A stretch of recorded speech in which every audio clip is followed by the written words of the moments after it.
A'udzubillahi minasyaitonirrajim. Kajian At-Tafsirul Munir juz 29 ayat juz 29 surat pertama surat Al-Mulk, kerajaan. Judulnya Al-Mulknya kerajaan, kekuasaan. Yang terakhir kemarin makna globalnya atau makna global secara garis besar surat Al-Mulk yang seluruhnya 30 ayat. Secara garis besar maknanya terbagi menjadi 5 berdasarkan pembagian ayat 1, makna pertamanya ayat 1 dan 2, makna kedua ayat 3 sampai 5, yang kedua 3 sampai 5, makna ketiga 6 sampai 12, makna keempat 13 sampai 20, dan terakhir 25 sampai 30. Nah, sekarang mulai nih masuk ke penjelasan ayat-ayatnya. Bismillahirrahmanirrahim. Tabarakalladzi biyadihil mulku wa huwa ala kulli syai'in qadir. Ini ayat ini cukup beratnya ayat-ayat seperti ini dia. Tabarakalladzi, tabaraka maha berkah. Ya terjemahnya kurang lebih demikiannya, berkah bahasa Arab, biasanya barokah gitu asalnya di kita jadi berkah. Kalau makna tabaroka itu artinya adalah maha tinggi itu dan maha agung. Ya, tabaroka itu maha tinggi dan maha agung. Nah, kata tabaroka itu juga ada di salah satu doa iftitah, doa iftitah yang paling pendek ya. Subhanakallahumma wa tabarakasmuka wa tabaraka. Nya itu di situnya ada kata tabaraka. Subhanakallahumma wa bihamdika wa tabarakasmuka wa ta'ala jadduka wa la ilaha ghairuka. Itu doa iftitahnya yang paling pendek.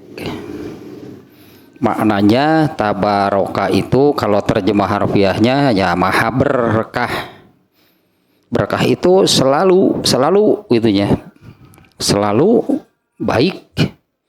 Hanya baik, hanya kebaikan.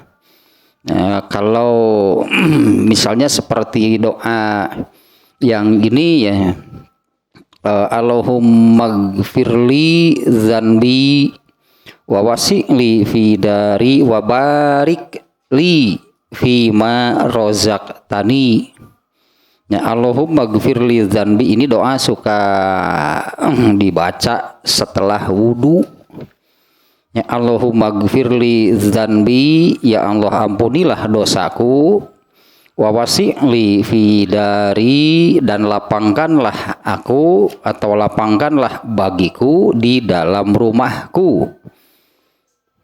Kelapanganlah, berilah aku kelapangan di dalam rumahku. Ya, kelapangan di situ artinya kenyamanan gitunya, ketentraman, kenikmatan di dalam rumah. Tentu itu yang dimaksud adalah suasana gitu ya, suasana rumah tangga gitulah ya, suasana rumah tangga gitu yang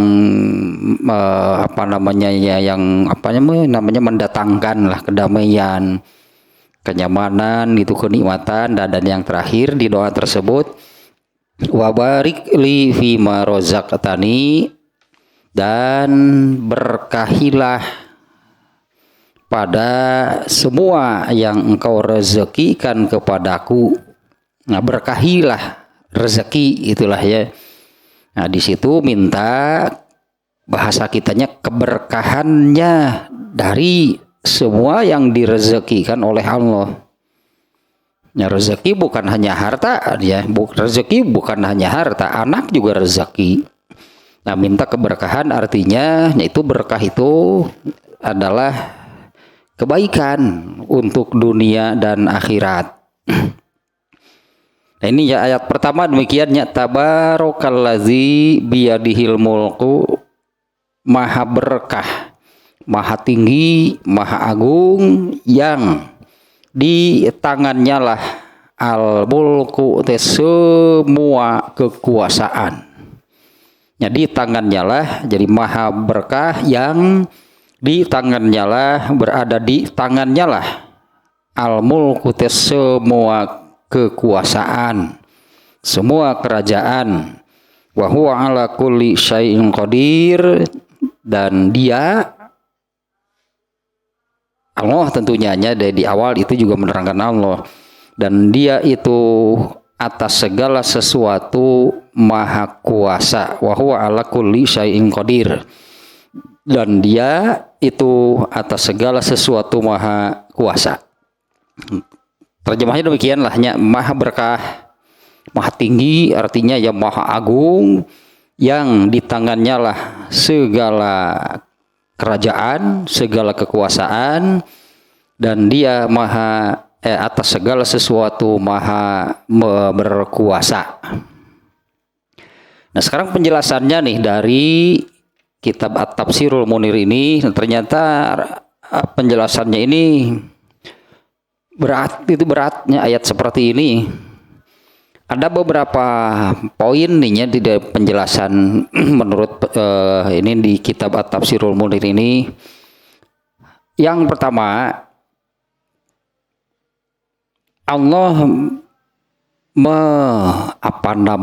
di sini Allah menyatakan dirinya. Allah menyatakan dirinya yang maha mulia.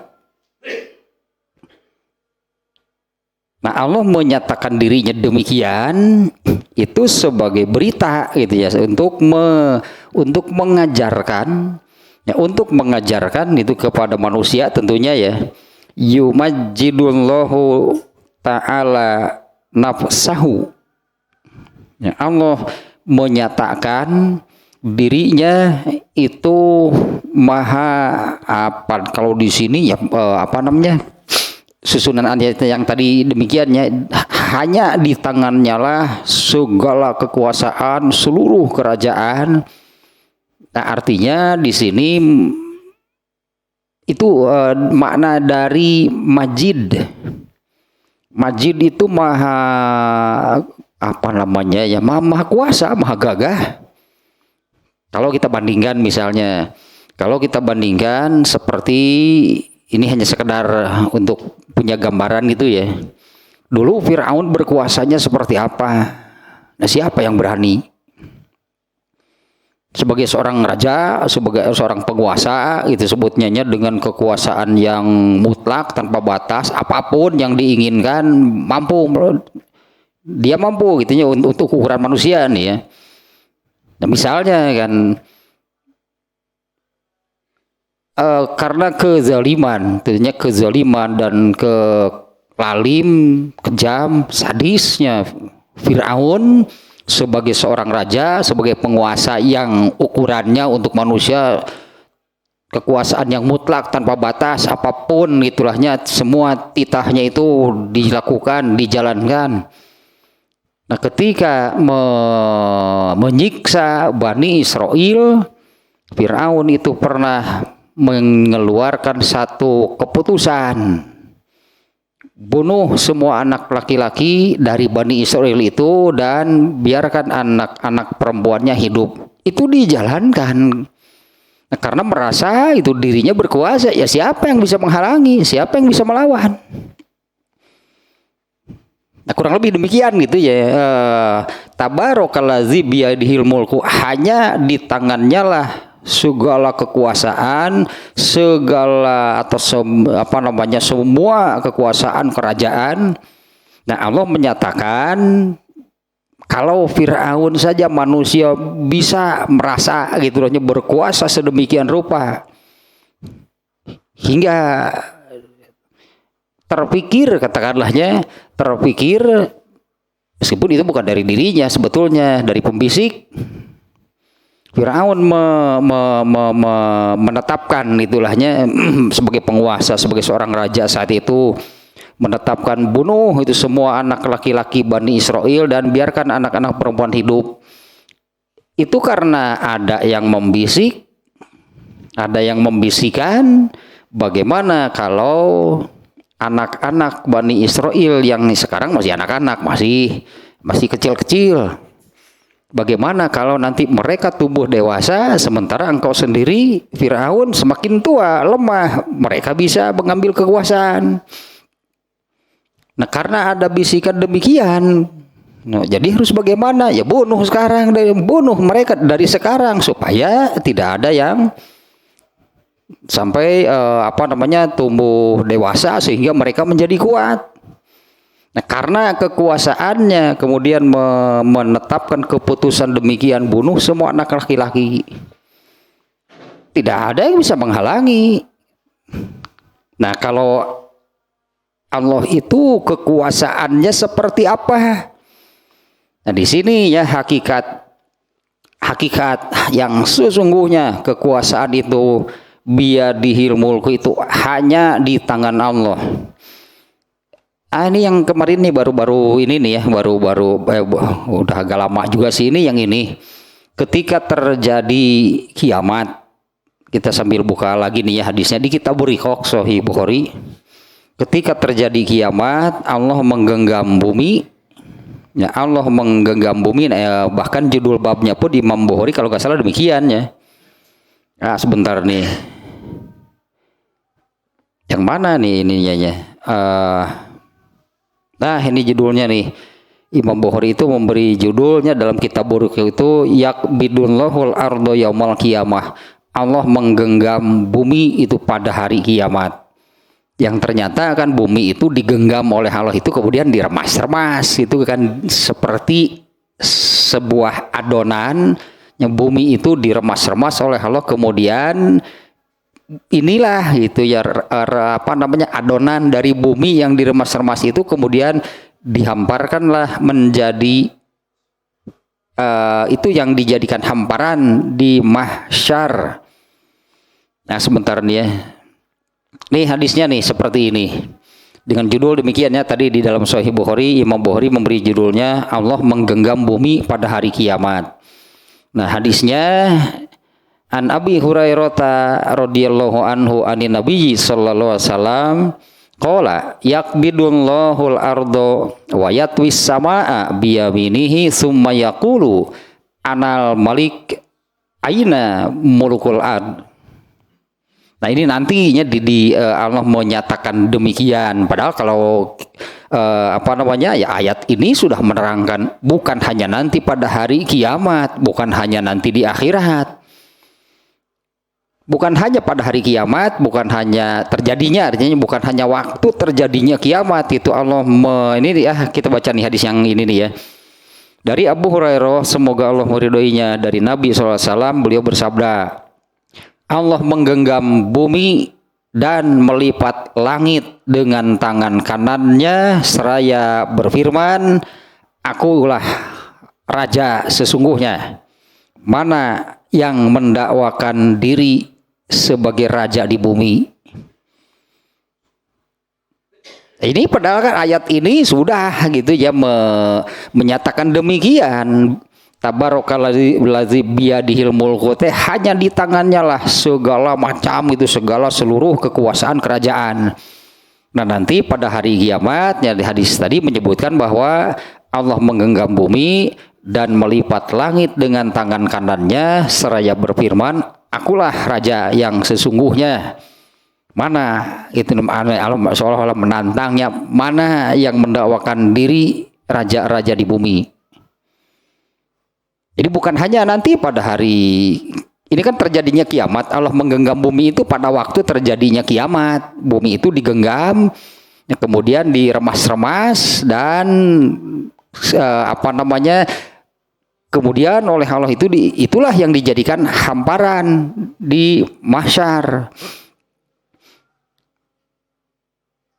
Ada 3 sebetulnya di bab tadi ini ya, di bab Allah menggenggam bumi. Nah yang nah ini nih hadis ketiganya di dalam kitab Burikok yang tadi, babnya bab Allah menggenggam bumi pada hari kiamat. Nah di hadis yang ketiga Rasulullah SAW bersabda, kalau redaksi Arabnya seperti ini ya, yuhsyarun nasu yaumal qiyamati ala ardin baydoa afro'a ka fursatin naqiyin. Rasulullah SAW bersabda, pada hari kiamat manusia dikumpulkan, jadi di akhirat nih ya, manusia dikumpulkan di atas hamparan putih cemerlang oleh di apa namanya, artinya putih, benar-benar putih bersih gitu ya, tidak ada noda sedikit pun. Benar-benar hamparan di mahsyar ini ya putih itu bersih. Pada hari kiamat manusia dikumpulkan di atas tanah yang putih bersihnya tanpa noda bagaikan roti yang bersih. Dan itu yang tadi isinya, yang pertama tuh hadis yang pertama yang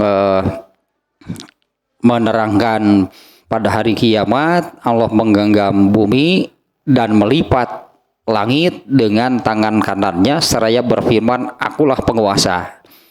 Nah kemudian di surat Al-Fatihah juga yang di awal ya, ayat Maliki Yaumiddin. Maliki Yaumiddin itu Malik raja penguasa, Yaumiddin Maliki Yaumiddin, Allah itu raja penguasa tunggal itu dan hanya satu-satunya, Yaumiddin pada hari pembalasan. Ya, artinya pada waktu kiamat, hadis tadi itu yang menerangkan Allah menggenggam bumi dan langit. Kemudian penguasa nanti pada hari kiamat itu penguasa tunggalnya, penguasa satu-satunya, seperti yang difirmankan di surat Al-Fatihah tadi, Maliki Yaumiddin, Allah itu penguasa pada hari pembalasan. Nah kembali ke sini nih ya, ini maknanya yumajjidullahu ta'ala nafsahu. Anak Allah menerangkan gitunya, Allah menerangkan ke apa namanya ya, kalau penguasa artinya, penguasa itu artinya dia yang berkuasa, paling power, apa sih ya, siapa yang bisa melawan artinya, karena ini berkuasa karena kekuatannya, karena punya kekuatan besar lah gitunya, karena memiliki kekuatan besar sehingga menjadi penguasa. Kalau di antara sesama manusia, kalau di manusia contohnya tadi Firaun, kan dia punya kekuatan, sehingga ketika menetapkan keputusan yang demikian saja ya, siapa yang bisa melawan? Bunuh semua anak laki-laki Bani Israel, biarkan anak-anak perempuannya hidup, pun tidak ada yang bisa melawan. Sampai benar-benar ternyata terjadilah hal demikian.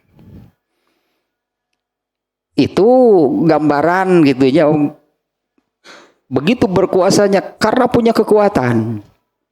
Nah sementara di sini nah Allah menerangkan demikian. Allah itu memiliki kekuasaan karena Allah memiliki kekuatan yang kalau bagi Allah serba maha, serba tanpa batas segala-galanya. Kekuasaannya tanpa batas. Kalau Firaun tadi ternyata terbatas. Ini dilelep-lelep empai, sugantenya kuat. Dan Firaun itu kemudian mati kan, ditenggelamkan. Artinya ada batasnya. Nah kalau Allah mau diapakan oleh siapa? Nah, siapa yang bisa? Siapa yang mampu? Untuk jangankan mengalahkan, untuk melawan gitulahnya kekuatan dari Allah. Di mana segala-galanya lah gitunya yang dimiliki oleh Allah itu tanpa batas sebutannya. Kekuasaannya tanpa batas. Powernya, kekuatannya tanpa batas. Siapa yang bisa melawan? Bahkan seluruh makhluk Kalau seluruh makhluk ini bersepakat untuk melawan Allah, tetap nggak akan kuat. Ini yang kekuasaan Allah yang kekuatannya itu tanpa batas. Nah di ayat ini Allah menerangkan demikian. Ya, Allah menerangkan kekuatan, kekuasaan dirinya yang maha mulia itu litaklimi wal irsyad.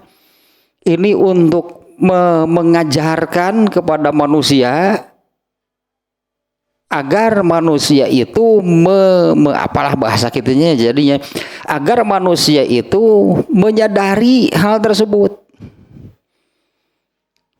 Ya sudah banyak buktinya adalah bagaimana kaum-kaum terdahulu yang menentang Allah, ada yang berhasil nggak? Disebutnya orang-orang kafir dari dulunya, dari mulai Rasul pertama lah Nabi Nuh. Kemudian kaum Ad itu zaman Nabi Hud. Kemudian kaum Samud itu kaumnya Nabi Soleh. Semuanya kan mereka itu anggaplah gitu, memang demikian ya, mereka itu menentang Allah. Mereka itu menentang Allah, bahkan kaum-kaum tersebut ketika disampaikan apabila tidak tunduk patuh taat kepada Allah, maka Allah akan menurunkan azab yang besar. Mereka malah menantang, mana kalau benar segerakan sekalian. Ya, ternyata terbukti kan, bahkan bagi Allah itu amat sangat mudah. Jangankan untuk 1-2 orang, satu kaum pun oleh Allah diazab sekaligus mati semuanya. Kaum Nabi Nuh dengan cara Allah mendatangkan banjir yang besar. Kemudian kaum Ad dan kaum Samud itu sama itunya, dengan ada yang dengan gempa, ada yang dengan suara halilintar, ada yang dengan angin. Hanya dengan hal-hal seperti itu saja satu kaum semuanya langsung mati. Ya itulah ya Allah powernya gitu, kekuatannya. Kemudian raja Namrud itu untuk nama raja deh. Raja Namrud yang kekuasaannya merasa gitunya sangat berkuasa, punya kekuatan besar.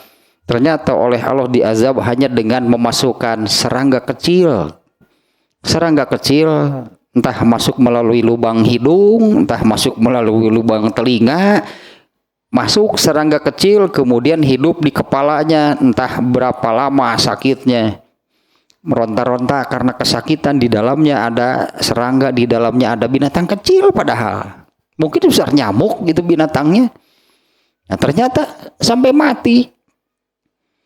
Nah di sini sebetulnya Allah sudah menerangkan di sini nih, Allah menyatakan tentang kekuasaan dan kekuatannya. Ini mengajarkan mengajarkan kepada manusia. Sebetulnya kan terkenal juga sihnya kalau di dalam di dalam bahasa kita itu kan ada istilah di atas langit itu masih ada langit. Nah, ungkapan tersebut kan maksudnya mengingatkan jangan sok pinter, jangan sok kuat, jangan sok kuasa, karena di atas langit itu masih ada. Itu kan maksudnya bahwa di atas manusia, sepintar apapun, sekuat apapun, sekuasa apapun, di atas yang seperti itu ada yang maha pintar, maha kuasa, maha kuat. Nah, hal itu sudah Allah beritakan, artinya melalui ayat ini, tabarakallazi biyadihil mulku. Satu, maknanya Allah menerangkan, menyampaikan kepada manusia tentang kemahakuasaannya, tentang kekuatannya yang tanpa batas. Kalau kita melihat contoh-contoh kaum-kaum terdahulu, Allah menyiksanya hanya dengan cara yang amat sangat mudah, ini ya berarti kan Allah menimpakan siksaan kepada mereka itu kan dengan siksaan seperti apa? Di luar jangkauan kecerdasan manusia. Misalnya kan contoh ini nih agak lucu juga sebutannya ya. Misalnya kaum Nabi Nuh, Allah perintahkan kepada Nabi Nuh buat sebuah kapal besar. Kemudian Nabi Nuh membuatnya. Nah, kaumnya yang kafir, yang menentang seperti itu, mereka kan menertawakan.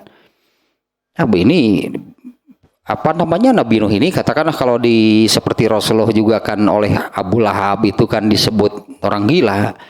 Nabi Nuh saat itu juga disebut orang gila, membuat kapal di tengah gurun, mau apa namanya ya, mau berlayar di mana, itu masa ada kapal di tengah gurun. Tapi Nabi Nuh menyampaikan kepada kaumnya, nanti akan ada air yang besar, kan di luar nalar, di luar logika. Air sebesar apa, dari mana? Karena di gurun itu kan daerah yang kering, untuk katakanlah untuk minum saja susah. Ini malah nanti akan ada banjir besar. Wah, bener segelo itu Nabi itu teh. Kan di luar jangkauan kecerdasan manusia. Kalau Allah apa yang nggak bisa? Buktinya ketika sampai waktunya azab Allah itu datang, muncullah lubang besar itunya di tanah itu, yang keluarlah air dari sana disertai dengan hujan yang sangat besar sehingga airnya itu sampai menenggelamkan gunung. Bahkan anaknya sendiri kan di surat Hud, di surat apa ya, anaknya sendiri kan ketika banjir itu datang, anaknya termasuk yang durhaka nih, anaknya sendiri Kanan namanya ya, dipanggil oleh Nabi Nuh itu, ayo naik karena tidak akan ada yang selamat. Anaknya mengatakan, saya akan naik ke gunung, masa ada banjir sampai menenggelamkan gunung. Dan Nabi Nuh mengatakan gak akan ada yang selamat kecuali yang naik kapal ini. Ternyata anaknya kan tetap saja dia kafir, tetap saja dia menentang, dia merasa benar bahwa dengan naik ke puncak gunung itu tidak akan kena oleh banjir. Ternyata habis semuanya. Ini kekuasaan yang menunjukkan kekuasaan Allah itu tanpa batas. Untuk menciptakan kondisi demikian pun Allah itu mampu, lebih dari itu pun Allah mampu. Karena kan nanti seperti yang tadi, jangankan cuma membuat satu banjir besar di satu titik, mungkinlah hanya di satu titik, di satu tempat di bumi ini, bahkan buminya sendiri nanti pada waktunya akan digenggam oleh Allah, diremas-remas, hancur gitu ya, bumi itu akan dihancurkan oleh Allah. Nah, satunya maknanya ini Allah sedang menunjukkan, menerangkan, mengajarkan kepada manusia tentang kekuatan lah gitunya, tentang kekuatan dan kekuasaannya yang tanpa batas. Kemudian yang kedua, nih makna keduanya masih tentang ayat ini nih. Ya, saya lihat di sini maknanya nih ada banyak dan beratnya kalau menurut saya nih ya. Padahal bukti lah seperti yang tadinya, bukti sudah banyak. Yaitu bukti di sini bagaimana Allah menyiksa penguasa kaum itu yang tidak mau tunduk, patuh dan taat kepada Allah. Ternyata Allah menyiksa, mengazab mereka itu dengan cara yang bagi kalau Firaun mah hebat mungkinnya, ini kaum Ad, kaum Samud itu hanya dengan halilintarnya, ada yang dengan halilintar, ada yang dengan angin, semua aja mati. Itu kan hanya satu titik, katakannya itu hanya satu titik gitu di bumi, di yang namanya dunia. Dulu kaum Nabi Lut itu ya hanya di satu titik saja di daerah situ.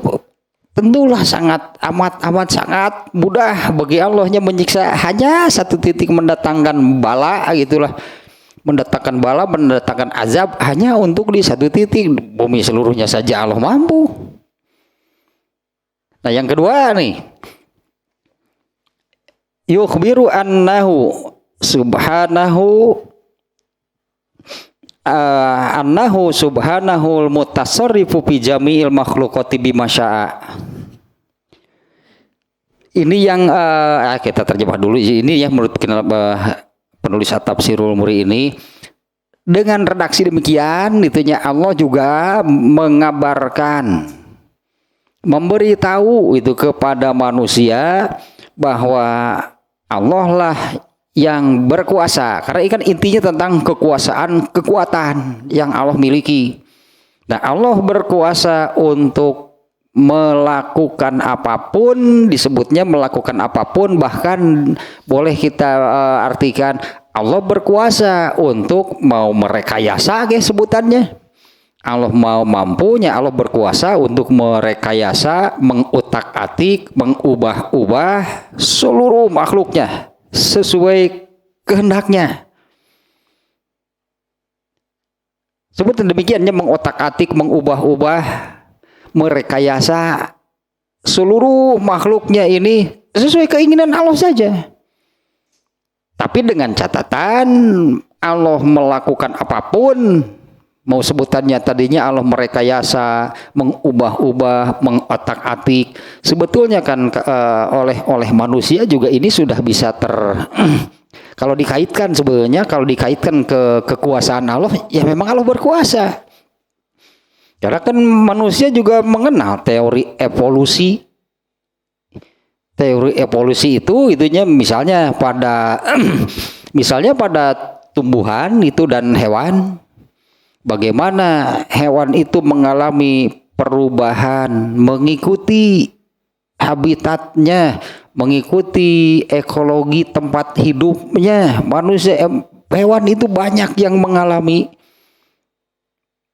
evolusi. Itu Allah mengubah, Allah mengutak-atik. Allah lah yang berkuasa melakukan demikian.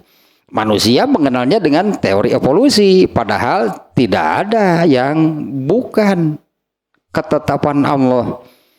Tidak ada yang bukan Allah yang menetapkan, bukan Allah yang menggerakkan, bukan Allah yang mengubah. Meskipun oleh manusia dikenal dengan teori evolusi. Misalnya saya pernah lihat tayangan ini ya, ular itu kan tanpa kaki. Ular itu kan tanpa kaki ya. Tapi dengan apa namanya anatomi yang demikian, ternyata ular itu kan kemampuan memanjatnya lebih dari manusia. Orang yang naik bisa orang, kemampuan berenangnya lebih dari manusia. Nah, ternyata menurut teori evolusi, menurut para peneliti, di bagian di padat tulang, kalau ular itu kan tulangnya gitu, ya panjangnya tulang itu siga belut sama lah gitu. Nah, ternyata di bagian tulang tersebut itu ada bekas kaki yang menghilang. Artinya asalnya ular itu berkaki. Palingan naga aya sukuan baheula teh iraha eta teh naga kan, ular naga kan berkaki. Nah, kenapa? Apa itu imajinasi manusia? Nah, ternyata seperti ini ya, bahwa kenapa gitu orang menggambarkan bahwa naga itu kan ular gitunya. Kenapa ular naga itu berkaki? Nah, ternyata menurut teori evolusi bahwa ular itu asalnya berkaki. Dan mengalami evolusi, kemudian kakinya itu hilang. Nah, yang sebetulnya itu Allah lah yang melakukan, karena Allah berkuasa. Apa maksudnya? Apa tujuannya? Ya itulah bukan hanya ular ya, contohnya mereka itu menyesuaikan diri dengan tempat hidupnya. Ini terkenalnya kalau dalam ini yang barusannya teori evolusi. Nah, padahal ayat ini menyebutkan bahwa Allah mengabarkan bahwa Allah lah yang mutasarrif. Kalau bahasa Arabnya mutasarrif itu artinya yang mengubah-ubah. Allah lah yang mengubah-ubah, mengotak-atik, merekayasa, sebutannya fi jami'il makhluqati, di seluruh makhluknya. Bimasya, bahkan manusia juga mengalami evolusi. Manusia pun mengalami evolusi. Salah satunya dari ukurannya. Di mana Rasulullah SAW kan menerangkan bahwa Nabi Adam itu tingginya 60 hasta. Dan Rasulullah sendiri sudah menyabdakan bahwa manusia itu mengalami penyusutan hingga ukuran fisiknya itu terus semakin kecil. Dari Nabi Adam sampai generasi kita hari ini, bedakan ukurannya. Nabi Adam 60 hasta itu kurang lebih 34-36 meter. Nah, manusia yang hidup hari ini paling tinggi berapa? Itu pun sudah disebut mahiwal, disebut aneh. Dan yang paling kecil di seluruh dunia ini, ya ini Asia Tenggara. Ini yang ukuran badannya paling kecil. Ada yang besar itu di pulau atau negara atau apa di Samoa. Mereka itu besar-besar kalau di ukuran dibandingkan dengan orang-orang yang hidup di Asia Tenggara. Di Indonesia, Filipina, Kamboja, ini mereka itu kecil. Kencang teuing evolusinya jadi leutik gitu. Coba pun jika orang Eropa mah teu bener baradagane. Nah, manusia pun ternyata akan mengalami evolusi. Itu Allah yang mengubah.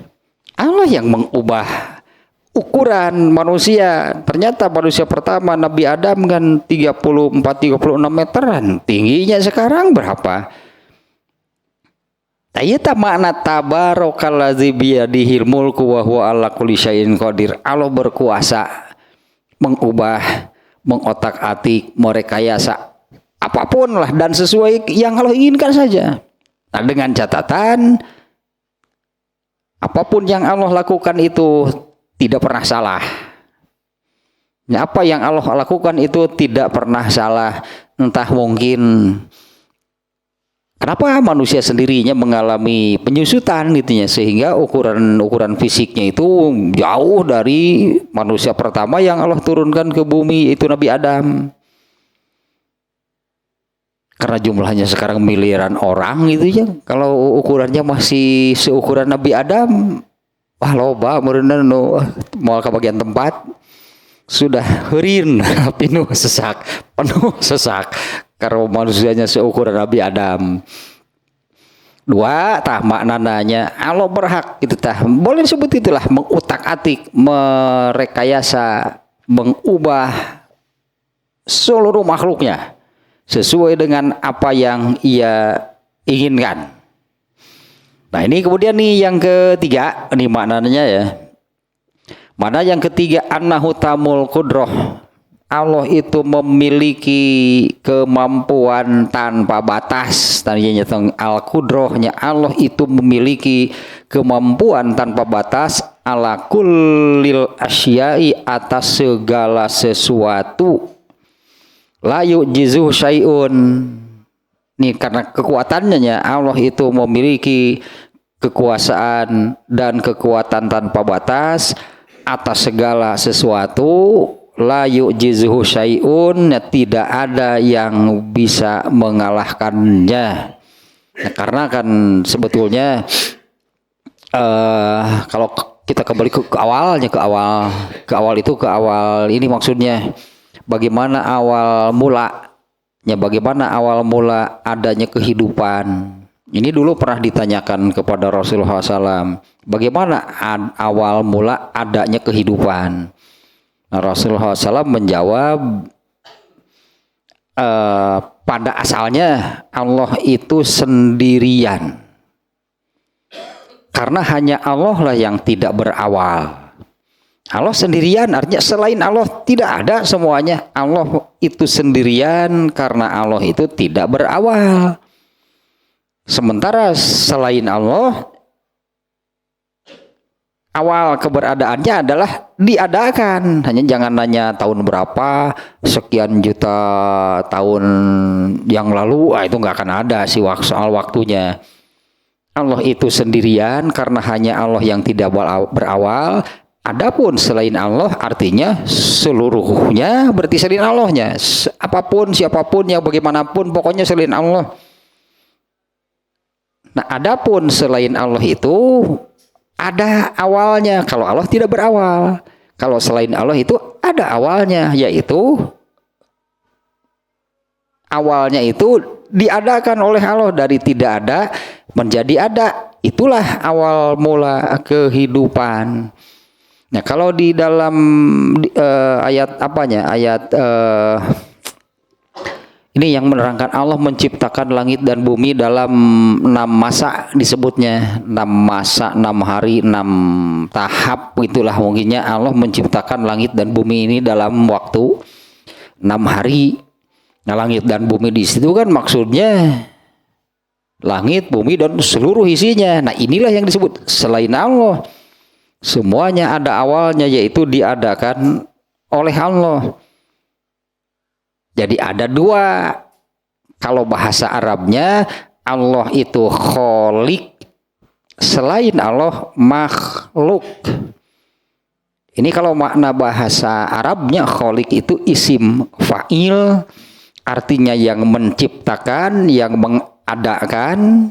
Kalau makhluk itu isim maf'ul, artinya yang diciptakan, yang diadakan. Nah, maka selain Allah itu adalah makhluk, diciptakan, diadakan oleh Allah. Nah, kaitannya dengan makna ini, jangankan hanya 1, 2, seluruh makhluknya, katakannya seluruh makhluknya bersepakat lalu melawan Allah, nggak akan kuat. Karena Allah memiliki kekuatan dan kekuasaan tanpa batas. Seluruh makhluknya berontak kepada Allah, nggak akan ada yang kuat. Dengan sebutan ini saja kan Allahu Akbar gitu, Allah Maha Besar. Nah, yang lain selain Allah, berarti yang lain itu artinya selain Allah semuanya itu ciptaan Allah. Ada nggak yang besarnya sebesar Allah? Nggak akan ada.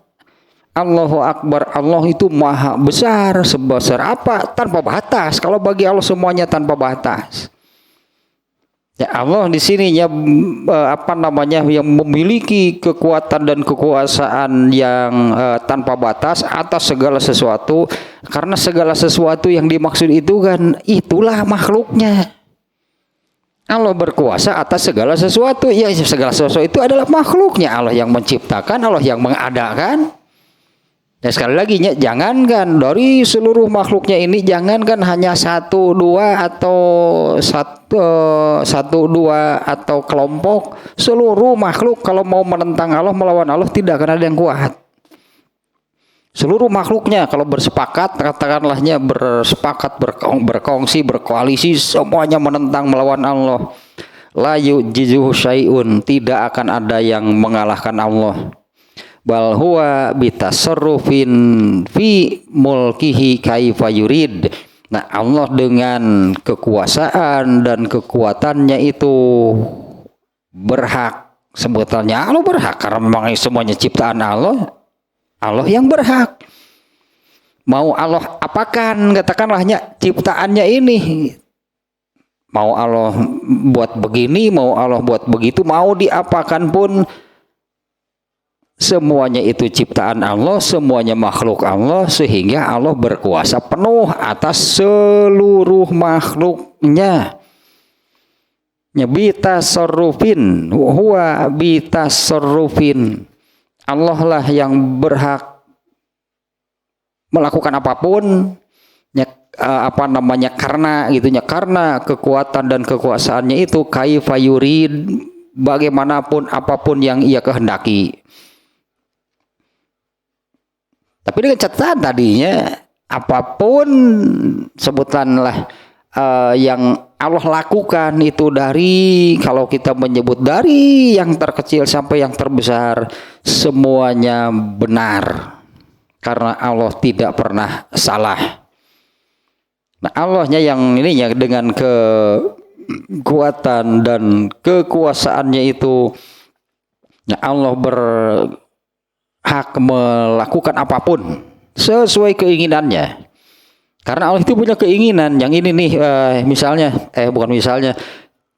di sifat Allah yang dulu diajarkannya waktu anak-anak yang ini nih, wujud kidam bako mukhalafatul lil hawadisi, qiyamuhu binafsihi wahdaniyah qudrah iradah. Tak iradah teh keinginan. Allah punya keinginan dan Allah akan melakukan apapun yang ia inginkan. Nah, ayat yang menyatakan demikian itu yang ayat ini nih, fa'alul lima yurid. Itu ayat apa tuh yang itu di surat juz amma itu. Nah, sebentar nih yang ayat yang demikian ya. Surat Hud ayat 107 tuh yang bunyinya demikian, fa'alul lima yurid, dan surat Al-Buruj. Surat Al-Buruj ayat 16. Ini apa namanya, dari ayat berapa nih ya? Dari ayat 13. Innahu huwa yubdi'u wa yu'id. Sesungguhnya dialah Allah yang menciptakan makhluk dari permulaan dan menghidupkannya kembali. Kemudian ayat 14-nya wa huwal ghafurul wadud, dialah yang maha pengampun lagi maha mengasihi, menyayangi. Dzul arsyil majid, dialah yang mempunyai arasy yang mulia. Fa'alul lima yurid, Allah maha kuasa melakukan apapun yang ia kehendaki. Nah, misalnya ya ini contoh-contohnya min izazin wa izlalin. Allah berhak memuliakan siapapun yang ia kehendaki dan Allah berhak menghinakan siapapun yang ia kehendaki.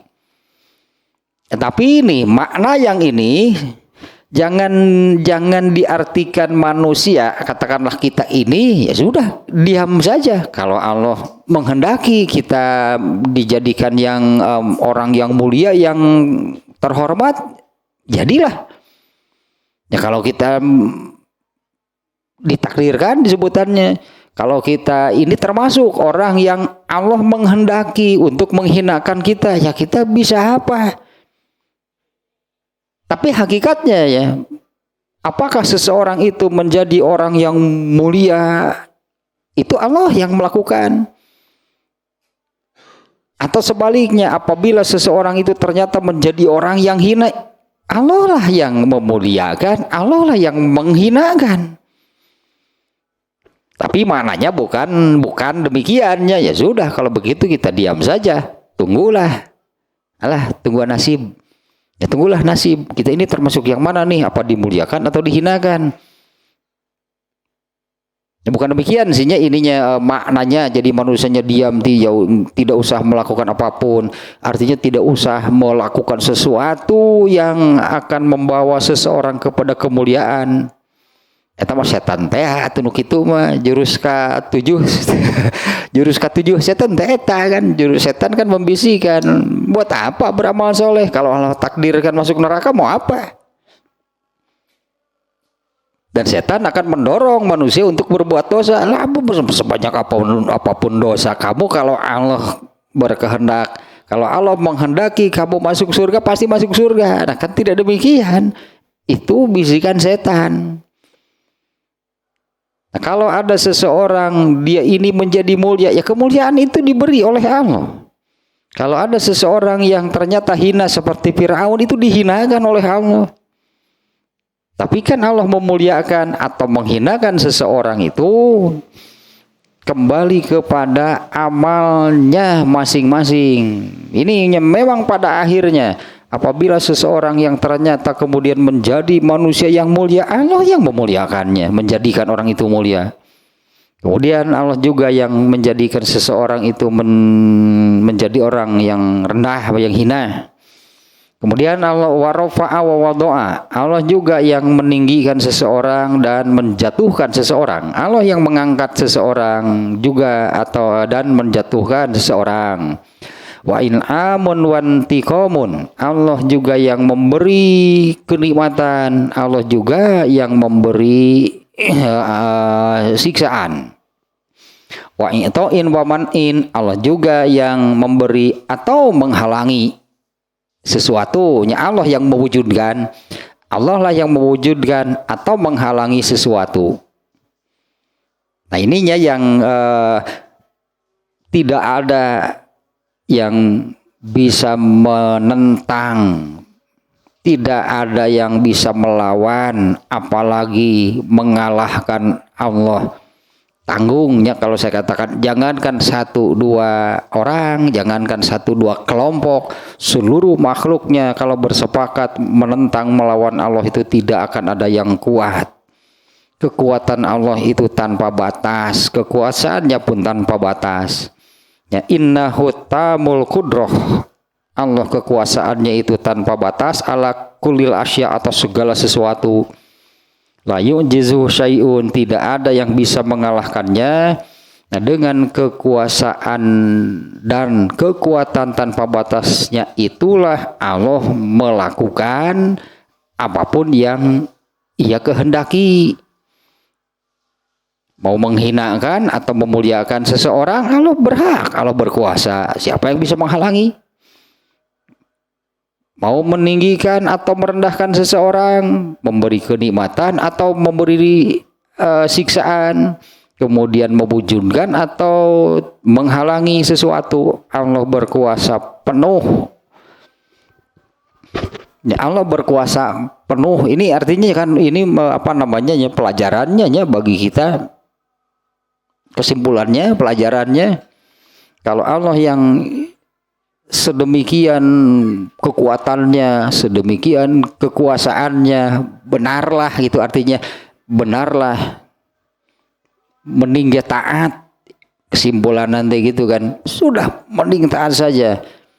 Jangankan benar-benar itu kan berani menentang melawan Allah.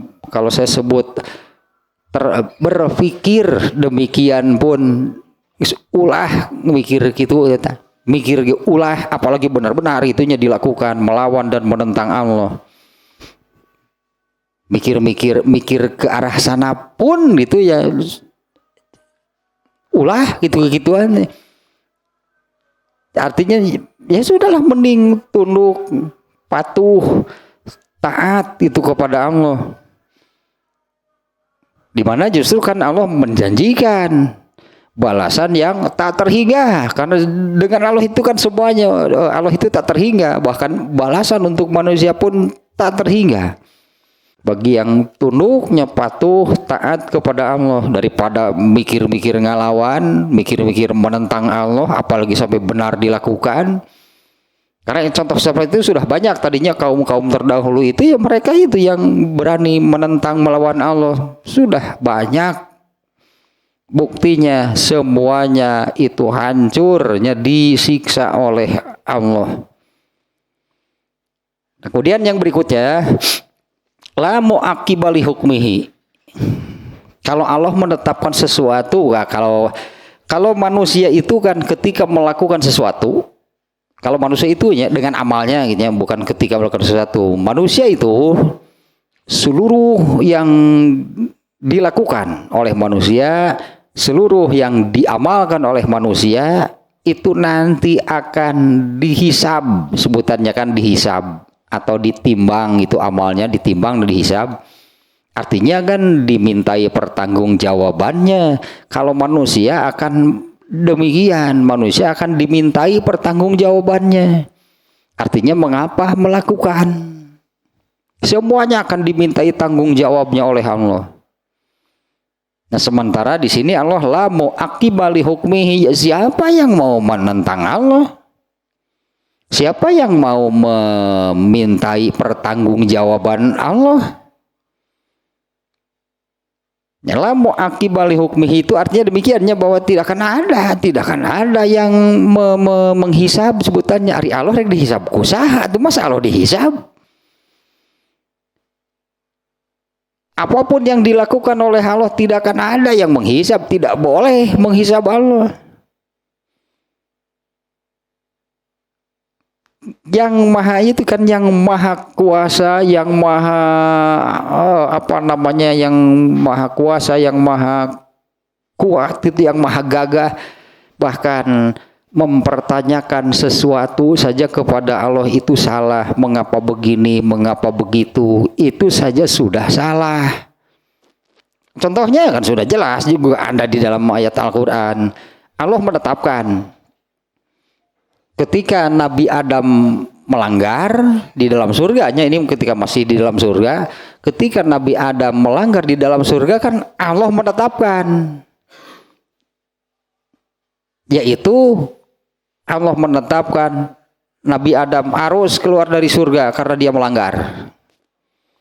Ya, Allah menetapkan Nabi Adam itu harus keluar dari surga. Kemudian setelah keluar dari surga itu kan Allah menempatkannya di bumi. Nah, sebelum Allah menempatkan Nabi Adam di bumi, Allah bicara kepada malaikat, ini ja'ilun fil ardi khalifah. Aku akan menempatkan khalifah di bumi. Malaikat kan menanyakan kepada Allah, mempertanyakan. Di sini bukan menanyakan, sebetulnya mempertanyakan keputusan Allah, ketetapan Allah demikian. Menurut yang malaikat tahu berarti ataj'alu fiha mayyufsidu fiha wa yasfikud dima, apa engkau akan menempatkan di bumi makhlukmu yang hanya akan merusak dan mengalirkan darah? Itu mempertanyakan kepada Allah. Ya, apa engkau akan menempatkan makhlukmu di bumi ini yang hanya akan merusak dan mengalirkan darah? Seolah-olah protes, ya, tetap mempertanyakan keputusan ketetapan Allah. Kemudian Allah menjawab, inni a'lamu ma la ta'lamun, aku tahu apa yang tidak kalian tahu. Itu jawaban Allah kepada malaikat. Akhirnya kan malaikat masaroleh, malaikat masaroleh. Kemudian mereka mengakui kesalahannya. Malaikat mengatakan, la ilma lana illa ma 'allamtana. Kami tidak memiliki ilmu kecuali apa yang telah engkau ajari kepada kami. Nah, berarti kan ada kan yang tidak diajarkan oleh Allah, tidak diberitahukan oleh Allah kepada malaikat. Mengapa Allah menempatkan manusia di bumi? Ya, itulah keterbatasan malaikat. Menurut malaikat, tahunya mereka bahwa kalau manusia itu ditempatkan di bumi hanya merusak dan mengalirkan darah. Nah, ternyata memang benar demikian. Ya, artinya kan malaikat punya ilmu bahwa manusia itu makhluk yang demikian.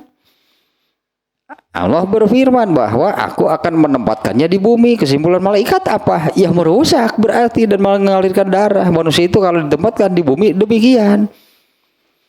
Ternyata kan ada yang tidak diajarkan, tidak diberitahukan oleh Allah kepada malaikat tentang rencana tersebut. Akhirnya malaikat kan mengakui, la ilma lana illa ma 'allamtana. Tidak ada ilmu pada kami, nyala ilmu lana, kami tidak memiliki ilmu illa ma 'allamtana, kecuali apa yang telah engkau ajarkan. Cek Allah teh mau takna cicing. Cek cicing sakumaha cek Allah teh kejeng beberanianan mempertanyakan apa engkau akan menempatkan di bumi. Wah, itu mengaruksak. Cek Allah teh dasar kanyaho dengan sakitu. Benar, manusia itu memang demikian karakternya. Tapi kan Allah punya skenario besar, berarti kan. Ya, Allah sudah memiliki skenario besar ya, dengan menempatkan Nabi Adam.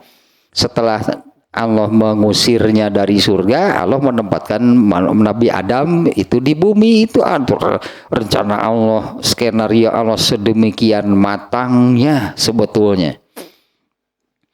Dan malaikat kan mengakui tidak ada ilmu atau kami tidak memiliki ilmu kecuali apa yang telah engkau ajarkan.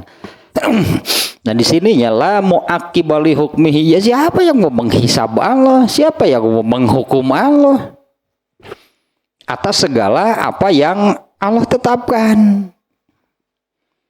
Malaikat saja dulu mempertanyakan demikian, babuk dibabuk Allah mah cicing setengah ngomong mencik urang mah. Karena sebetulnya kan Allah memiliki rencana, memiliki skenario besar dengan apa yang dilakukannya terhadap Nabi Adam. Benar pada akhirnya Nabi Adam itu ditempatkan di bumi dan berlanjutlah skenario Allah itu sampai hari ini seperti ini. Nah, skenario besarnya adalah kan manusia itu harus kembali ke surga karena Allah menghendaki manusia itu di situ, itu di surga. Dulu Allah menempatkan Nabi Adam di surga, itu kan jadi situlah Allah menginginkan manusia itu berada. Tapi ternyata kan Nabi Adam melanggar. Ini skenario Allah lah, skenario besar gitu ya, yang malaikat saja tadi tidak mampu kan untuk memahaminya ternyata. Yang ternyata kan manusia itu harus kembali ke surga. Tapi siapa yang tahu jalan ke surga? Nabi Adam saja setelah di bumi nggak tahu jalan ke surga kemana, yang mana. Ya, Nabi Adam yang pernah itu berada di surga oleh Allah diusir, lalu ditempatkan di bumi. Nah setelah berada di bumi, Nabi Adam tahu gak jalan ke surga kemana? Tidak tahu ternyata. Nah Allah lah yang mengajari. Allah yang mengajari, Allah yang menuntun, membimbing, memberitahu, ini jalan ke surga yang ini. Ini kan skenario Allahnya, berarti ini siapapun nanti yang mengikuti jalan yang ditunjukkan oleh Allah pasti akan sampai ke rumahnya, yaitu masuk surga, yaitu ke surga. Kalau yang tidak mengikuti jalan yang ditunjukkan, yang diterangkan oleh Allah, Allah sudah menerangkan, akan berakhir di neraka. Ternyata itunya skenario besar Allah yang dulu malaikat tidak paham. Malaikat pahamnya ilmunya, karena malaikat mengakui demikian tadinya, la ilma lana illa ma'alam tanah. Kami tidak memiliki ilmu kecuali apa yang telah engkau ajarkan. Ya hanya sampai sekian lah ilmunya malaikat. Manusia itu di bumi hanya akan merusak dan mengalirkan darah. Memang benar. Manusia demikian itu malaikat saja tahu karena diberi ilmunya oleh Allah. Tidak tahu itu skenario Allah, rencana Allah berikutnya seperti apa dengan menempatkan manusia di bumi. Ini intinya dari sininya, la mu'aqibali hukmihi, tidak akan ada yang menghisab Allah, tidak akan ada yang yang menghisab, menyiksa gitu, dengan menyiksa, menghisab, menyiksa Allah atas apa yang sudah dilakukan oleh Allah. Ya wala yas'alu amma yaf'alunya, tidak akan ada juga yang akan menanyakan mengapa Allah melakukan sesuatu. Tidak akan dan tidak boleh, itulah, tidak akan dan tidak boleh dan tidak akan ada yang menanyakan mengapa Allah melakukan sesuatu. Karena ini yang juga sudah Allah terangkan, semua yang Allah lakukan itu karena hikmah yang dimilikinya, karena adil. Allah hikmah, ya sebutan di bahasa Arab jadi seperti ini ya. Allah melakukan apapun itu dengan landasan hikmah yang Allah miliki, adalah bukan adalah bahasa Indonesia nya, adalah bahasa Arab. Wa itlaqi sultanihi, semua yang Allah lakukan itu dengan landasan bahwa Allah dengan landasan hikmah dan adalah. Nah, di mana hikmah dan adalah ini dua sebutannya, ini hikmah dan adalah ini yang maknanya bahwa apapun yang dilakukan oleh Allah itu tidak ada yang salah. Nah, ternyata kalau manusia tadi kan menurut malaikat saja demikian, manusia itu kalau ditempatkan di bumi hanya merusak dan mengalirkan darah.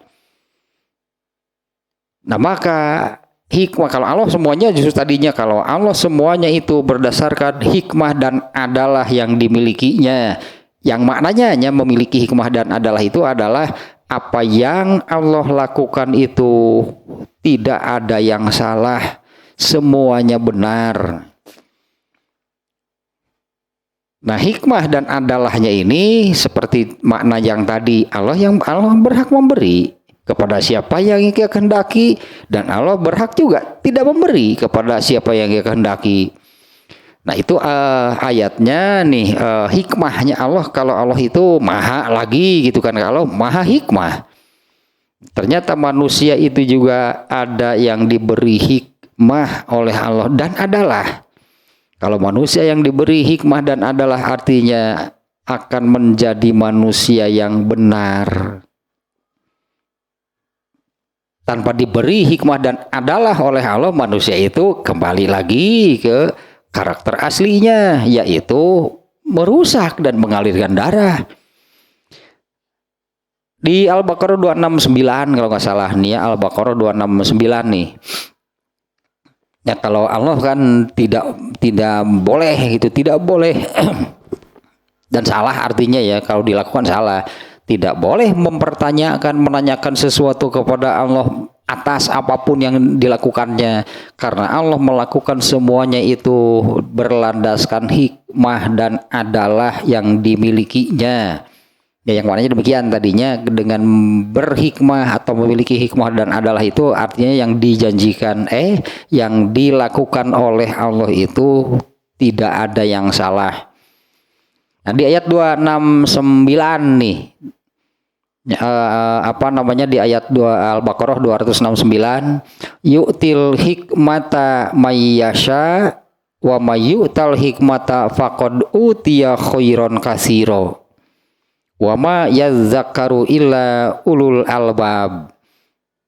Dia memberikan hikmah. Nih, yu'til hikmata mayyasha, dia memberikan hikmah kepada siapa yang ia kehendaki. Diberi hikmah, hanya Allah yang memberi ini. Dia memberikan hikmah kepada siapa yang dia kehendaki. Barang siapa diberi hikmah, sungguh dia telah diberi kebaikan yang banyak. Nah, kalau Allah maha hikmah, manusia saja kalau diberi hikmah oleh Allah sedikit saja, katakanlahnya, ya pasti sedikit lah yang diberikan oleh Allah. Allah itu maha hikmah, kemudian Allah memberi hikmah itu kepada siapa yang ia kehendaki. Barang siapa diberi hikmah, sungguh dia itu telah diberi kebaikan yang banyak. Kalau Allah maha hikmah, manusia saja kalau sudah dapat hikmah dan adalah sudah jadi memiliki, artinya manusia yang memiliki hikmah dan adalah. Kenapa jadi bisa memiliki? Itu pemberian Allah. Ini ayatnya nih, Allah memberi hikmah. Manusia saja kalau diberi hikmah jadi benar manusia. Allah maha hikmah, Allah maha benar berarti. Dan manusia yang diberi hikmah berarti telah diberi kebaikan yang banyak. Ya, manusia yang diberi hikmah oleh Allah itu berarti diberi oleh Allah itu diberi kebaikan yang banyak. Nah, karena kalau dengan hikmah itu maka contohnya Abu Bakar lah misalnya ya. Contohnya Abu Bakar. Kenapa diberi gelar As-Siddiq? Kunyahnya Abu Bakar, lakobnya Siddiq. Itu bahasa Arab mah kunyah, lakob. Kalau kunyah mah saya bahasa orang naon kunyah sebutnya bahasa Arab mah sebutan, kalau lakob itu gelar. Kalau Umar bin Khattab gelarnya kan Al-Faruq. Ya, si pemisah gitu, Al-Faruq si pemisah. Karena Umar bin Khattab itu sangat keras dan tegas itu memisahkan al-haq dan al-batil, sampai mendapatkan gelar Al-Faruq. Nah, kalau Abu Bakar gelarnya kan As-Siddiq. As-Siddiq masih benar, itulah benar dan benar. Anggaplah orang akan sulit gitu mencari, anggaplah gitunya, orang akan sulit mencari kelemahan, kesalahan Abu Bakar, karena Abu Bakar itu Siddiq, selalu benar, anggaplah gitunya, selalu benar. Kenapa bisa demikian? Pasti sudah diberi hikmah oleh Allah sehingga apa yang dilakukan, diamalkan oleh Abu Bakar itu benar dan benar. Diberilah gelar As-Siddiq, benar wae itu Abu Bakar mah benar dan benar, sampai kemudian mendapatkan gelar As-Siddiq, si benar gitu. As-Siddiq artinya ya gelarnya As-Siddiq si benar. Kalau Umar bin Khattab kan Al-Faruq, artinya si pemisah. Abu Bakar As-Siddiq, bisa demikian itu. Nah, ini sebetulnya rahasianya gitulah. Inilah rahasianya, ini kuncinya. Sampai Abu Bakar mendapat gelar demikian itu karena selalu benar. Untuk ukuran selain Nabi lahnya, untuk ukuran seluruh Nabi. Untuk ukuran selain Nabi, ada orang yang sampai sulit itu kan mencari kelemahan, kesalahan Abu Bakar. Diberilah gelar As-Siddiq. Apalagi Allahnya yang maha hikmah. Apalagi Allah yang maha hikmah dan maha adalah. Sehingga salah gitulah, biar bagaimanapun salah. Jangankan menyalahkan Allah, mempertanyakan saja sudah salah. Tadi untung malaikat tadi kepret ke Allah. Kenapa? Apa engkau akan menempatkan di bumi? Pasti hanya merusak dan mengalirkan darah. Kan dimarahi oleh Allah. Ini a'lamu ma la ta'lamun. Sudah diam, aku tahu apa yang kalian tidak tahu. Allah itu la yus'alu amma yaf'alu, tidak boleh mempertanyakan apa yang Allah lakukan, li hikmatihi wa adlihi, karena semua yang Allah lakukan itu berlandaskan hikmah dan adalah, yang artinya tadinya selalu benar, maha benar. Wa itlaqi sultanihi, dan kekuasaannya yang tanpa batas. Ini kembali ini ada penjelasan sedikitnya. Arti tabaroka itu kalau diartikan dengan bahasa Arab lagi itu artinya ta'ala wa ta'azoma, maha tinggi dan maha agung. Maknanya tadulu ala ghayatil kamali wa muntaha ta'zimi wal ijlal. Nah, Allah maha tanpa batas lah, itunya semuanya sebetulnya nih. Ini menunjukkan kemahasempurnaannya dan puncak itu keagungan dan kemuliaan. Ini maknanya demikian. Nyata baroka itu kalau diterjemah lagi atau padanan kata mungkinnya, padanan kata dalam bahasa Arab lagi itu ta'ala wa ta'azoma. Kalau ta'ala itu artinya maha tinggi, kemudian kalau ta'azoma itu maha agung. Maknanya itu menunjukkan puncak. Nah hesenya dari Allah pada hese serba tanpa batas semuanya, itulah maknanya nih ya. Tadulu ala ghayatil kamal, ini menunjukkan puncaknya kesempurnaan, wa muntaha ta'zimi wal ijlal, dan puncak akhir ujung dari keagungan dan kemuliaan. Walidzala yajuzu istimaluha fi haqqi ghairillah, maka ini tidak boleh dipakai oleh selain Allah. Tabaroka itunya, tabaroka itu hanya boleh Allah yang memakai kata tersebut. Hanya boleh, atau tabaroka itu hanya boleh untuk Allah, hanya boleh dipakai oleh Allah. Selain oleh Allah jangan ada yang tabaroka siapa gitu kan. Kalau tabarokal, kalau tadi di surat di doa iftitah itu kan subhanakallahumma wa bihamdika wa tabarokasmuka, dan maha ini tabaroka dan maha berkah namamu, hanya Allah yang boleh memakai ini. Nah, selain Allah itu tidak boleh, ini hanya boleh digunakan untuk Allah. Nah ini masih ayat pertama nih ya. Dari ayat pertama ini ada 3 kesimpulan. Ini yang terakhir ini tentang ayat pertama nih ya. Dari ayat yang pertama ini ada 3 kesimpulan. 1, anallaha ta'ala wa ta'azama an kulli ma siwahu minal makhluqat. Allah itulah yang yang pertama nih ya, sesungguhnya hanya Allah lah, atau Allah itulah yang maha tinggi dan maha agung dibandingkan dengan semua makhluknya. Allah itu maha tinggi dan maha agung dibandingkan dengan seluruh makhluknya. Kemudian yang kedua, annahul malikul mutasarrifis samawati wal ardi fid dunya wal akhirah. Allah lah yang berkuasa penuh melakukan apapun di seluruh langit dan bumi dan di dunia juga di akhirat. Yang tadi tanya Maliki Yaumiddin, kalau di akhirat digambarkan di ayat tersebut. Allah lah penguasa hakiki, penguasa tunggal itu pada hari kiamat.